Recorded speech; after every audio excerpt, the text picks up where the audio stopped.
বিসমিল্লাহির রহমানির রহিম। আসসালামু আলাইকুম। প্রিয় দর্শক শ্রোতা ভাই ও বোনেরা, আপনারা যে যেখান থেকে আমার এই ভিডিওটি দেখছেন, সবাইকে আমার আন্তরিক শ্রদ্ধা এবং ভালোবাসা রইল। অন্যান্য জাতি ধর্মের ভাই বোনদেরকে আমার আদাব নমস্কার জানাই। স্বাগতম বন্ধুরা। আজকের ভিডিওতে আমরা আলোচনা করব, যদি ভারত ও পাকিস্তানের মধ্যে যুদ্ধ বাধে তবে ভারতের 13 লাখ সেনাবাহিনীর বিপরীতে কতদিন টিকে থাকতে পারবে পাকিস্তানের সেনাবাহিনী। আসুন দেখি দুই দেশের সামরিক শক্তির তুলনামূলক বিশ্লেষণ ও বাস্তবতা। সামরিক জনবল ও রিজার্ভ। ভারতের সক্রিয় সেনা সদস্য প্রায় 13 লাখ এবং রিজার্ভ ফোর্স প্রায় 21 লাখ। অন্যদিকে পাকিস্তানের সক্রিয় সেনা প্রায় 6.5 লাখ এবং রিজার্ভ ফোর্স প্রায় 5 লাখ। ভারতের সেনাবাহিনী শুধুমাত্র সংখ্যা নয়, প্রযুক্তিতেও অনেক অগ্রসর। প্রতিরক্ষা বাজেট। ভারতের বার্ষিক প্রতিরক্ষা বাজেট প্রায় $76 বিলিয়ন, যেখানে পাকিস্তানের বাজেট প্রায় $11 বিলিয়ন। ভারতের বাজেট বড় হওয়ায় উন্নত প্রযুক্তি, অস্ত্র ও প্রশিক্ষণে অনেক বেশি এগিয়ে। বর্তমান বিমান ও নৌবাহিনী শক্তি।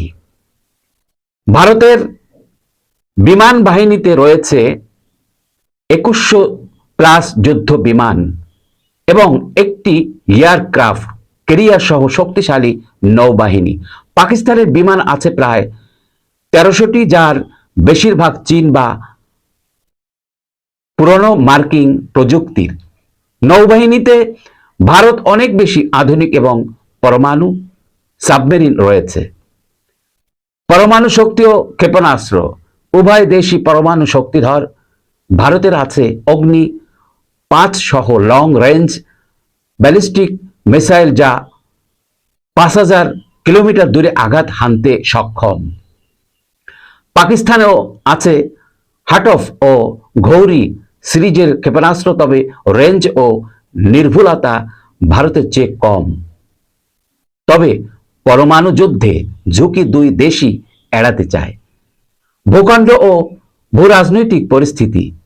ভারতের ভূখণ্ড বিশাল এবং বিভিন্ন অঞ্চলে যুদ্ধ চালানোর সক্ষমতা আছে। পাকিস্তানের সীমিত ভৌগোলিক পরিসর ও কম রিসোর্স একে দুর্বল করে তোলে দীর্ঘমেয়াদী যুদ্ধে। আন্তর্জাতিক সমর্থন ও কূটনীতি। ভারতের সাথে মার্কিন যুক্তরাষ্ট্র, ফ্রান্স, রাশিয়া ও ইসরায়েলের সম্পর্ক শক্তিশালী।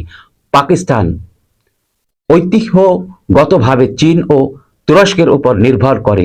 যুদ্ধকালীন আন্তর্জাতিক সমর্থন ভারতের দিকে ঝুঁকে থাকার সম্ভাবনা বেশি। যুদ্ধ হলে কতদিন টিকবে পাকিস্তান?